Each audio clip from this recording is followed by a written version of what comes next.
Hi guys, ಇವತ್ತು ನಾನು ಪಕೋಡ ಮಾಡೋದು ಹೇಗೆ ಅಂತ ಹೇಳ್ಕೊಡ್ತಾ ಇದ್ದೀನಿ. ಮೊದಲಿಗೆ ನಾನು ಒಂದು ಬಟ್ಲಲ್ಲಿ ಹಸಿಮೆಣ್ಸಿನ್ಕಾಯಿ ಹಾಕ್ಕೊಂಡು 2 ಬಟ್ಲು ಆಗೋಷ್ಟು ಈರುಳ್ಳಿ ಹಾಕ್ಕೊಂಡೆ. ಅಂದರೆ ನಮ್ಗೆ ಎಷ್ಟು ಬೇಕು ಅಷ್ಟು ಜನ ಇದ್ದೀವಲ್ಲ ಅದು ನೋಡಿಕೊಂಡು ನಾನು 2 ಬಟ್ಲು ಈರುಳ್ಳಿಯನ್ನು ಹಾಕ್ಕೊಂಡಿದ್ದೀನಿ. ಅದಾದಮೇಲೆ ನಾನು ಕರಿಬೇವು ಹಾಕ್ಕೊಂಡೆ. ಕರಿಬೇವು ಬಂದು ನನಗೆ ತುಂಬ ಇಷ್ಟ ಆ್ಯಂಡ್ ಅದು ಚೆನ್ನಾಗಿ ಕಾಣುತ್ತೆ, ಟೇಸ್ಟ್ ಕೂಡ ಕೊಡುತ್ತೆ ನಿಮಗೆ ಪಕೋಡದಲ್ಲಿ. ಅದಾದಮೇಲೆ ಈಗ ಅದ್ರ ಜೊತೆ ಸ್ವಲ್ಪ ಕಸ್ತೂರಿ ಮೇಥಿ ಹಾಕ್ಕೊಂಡು, ಯಾಕಂದರೆ ತುಂಬ ಫ್ಲೇವರ್ ಚೆನ್ನಾಗಿ ಕೊಡುತ್ತೆ. ಅದನ್ನು ಸ್ವಲ್ಪ ನೀವು ರಬ್ ಮಾಡಿ ಹಾಕೋದ್ರಿಂದ ಫುಲ್ ಟೇಸ್ಟ್ ಸಿಗುತ್ತೆ ನಿಮ್ಗೆ, ಅದಕ್ಕೋಸ್ಕರ ರಬ್ ಮಾಡಿದೆ. ಅದಾದಮೇಲೆ ಸ್ವಲ್ಪ ಜೀರಿಗೆ, ಸ್ವಲ್ಪ ಖಾರ ಮಸಾಲ, ಒಂದು ಸ್ವಲ್ಪ ಉಪ್ಪು, ಹಾಗೆ ಒಂದು ಸ್ವಲ್ಪ ಸೋಡಾ ಹಾಕಬೇಕಾಗತ್ತೆ. ಸೋಡಾ ಹಾಕೋದ್ರಿಂದ ನೀವು ನೋಡ್ಕೊಂಡು ಹಾಕಿ, ನಿಮಗೆ ಎಷ್ಟು ಬೇಕೋ ಖಾರ ಅದೆಲ್ಲ ನೋಡ್ಕೊಂಡು ಮಾಡಿ.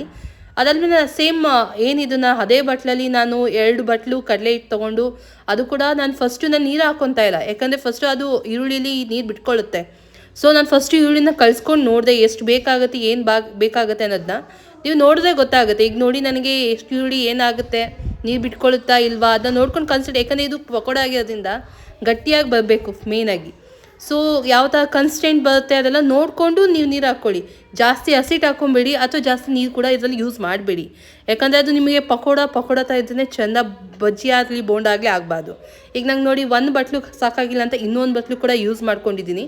ಸೊ 2 ಬಟ್ಲು ಹಾಕ್ಕೊಂಡು ಈ ಹಂತದಲ್ಲಿ ನೋಡಿ, ಈಗ ಅದು ಸುಮಾರು ಗಟ್ಟಿ ಥರ ಬರಬೇಕದು. ಆ್ಯಕ್ಚುಲಿ ತುಂಬ ತೆಳ್ಳಗಾಗಬಾರ್ದು. ನೀವು ನೋಡ್ತಾ ಇದ್ರೆ ಗೊತ್ತಾಗುತ್ತೆ ಯಾವ ರೀತಿ ಅದು ಗಟ್ಟಿಯಾಗಿರಬೇಕು ಅಂತ.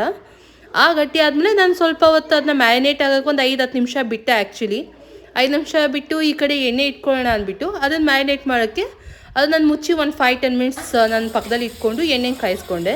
ಸೊ ಎಣ್ಣೆ ಕಾಯ್ತಿದೆಯಾ ಇಲ್ವಾ ಅಂತ ನೋಡಿಕೊಂಡು ಅದಾದಮೇಲೆ ನಾನು ಏನು ಮಾಡ್ಕೊಂಡಿದ್ದೆ ಅದನ್ನು ಸ್ವಲ್ಪನೇ ಹಾಕ್ತೀನಿ. ಅಂದರೆ ನೀವು ಬೋಂಡ ಆಕಾರದಲ್ಲಿ ಹಾಕ್ಬಾರ್ದು. ನಿಮಗೆ ಚಿಕ್ಕದಾಗಿ ಅಂದರೆ ಯಾವ ರೀತಿ ಬರುತ್ತೆ, ನೀವು ಇದು ಮಾಡ್ಕೋಬೋದು, ಏನಂತಾರೆ ಬೋಂಡ ರೀತಿ ಬಿಟ್ಟು ನೀವು ಪುಡಿ ಹಾಕೋ ಕೆಲವರು ತುಂಬ ಇಷ್ಟಪಡ್ತಾರೆ ಪುಡಿಯಾಗಿ ತಿನ್ನೋದಕ್ಕೆ. ನೀವು ಆ ರೀತಿನ ಮಾಡ್ಕೋಬೋದು, ಇಲ್ಲಾಂದರೆ ನಿಮ್ಗೆ ಯಾವ ಸ್ಟ್ರಕ್ಚರ್ ಬೇಕೋ ಆ ರೀತಿ ಮಾಡ್ಕೋಬೋದು.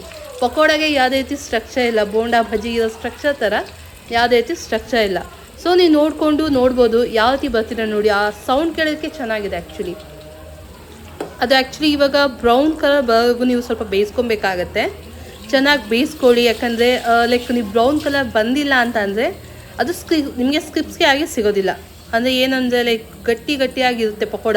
ಜಾಸ್ತಿ ಸ್ಮೂತ್ ಇರಲ್ಲ, ಜಾಸ್ತಿ ಗಟ್ಟಿನೂ ಇರಲ್ಲ. ಅದು ತಿನ್ಬೇಕಾದ್ರೆ ಅದು ಟೇಸ್ಟೇ ಚೇಂಜ್ ಆಗುತ್ತೆ. ಸೊ ನೀವೆಲ್ಲ ಒಂದು ಸಲ ನೋಡೋದು ಗೊತ್ತಾಗುತ್ತೆ ಯಾವ ರೀತಿ ತೊಗೋಬೇಕು. ಗೋಲ್ಡನ್ ಬ್ರೌನ್ ಅದೇ ತೋರಿಸುತ್ತೆ ನಿಮಗೆ. ಆ್ಯಂಡ್ ಇದು ತುಂಬ ಉರಿಲಿ ಮಾಡಬೇಡಿ, ಮೀಡಿಯಮ್ ಉರಿಲೇ ಬೇಯಿಸ್ಕೊಳ್ಳಿ. ಯಾಕಂದರೆ ತುಂಬ ಉರಿ ಮಾಡಿಬಿಟ್ರೆ ಏನಾಗುತ್ತೆ, ಸೀದೋಗ್ಬಿಡುತ್ತೆ. ಸೀದೋದಾಗ ಗಟ್ಟಿಗೇನೋ ಸ್ಕ್ರಿಪ್ಸಿಯಾಗೆ ಬರುತ್ತೆ ನಿಮಗೆ. ಬಟ್ ಏನಂತ ಅಂದರೆ ನಿಮ್ಗೆ ರುಚಿ ಸಿಕ್ಕಲ್ಲ. ಅದೇನಾಗುತ್ತೆ, ಒಂಥರ ಸೀದೋಗಿರೋ ಥರ ಬಂದುಬಿಡುತ್ತೆ.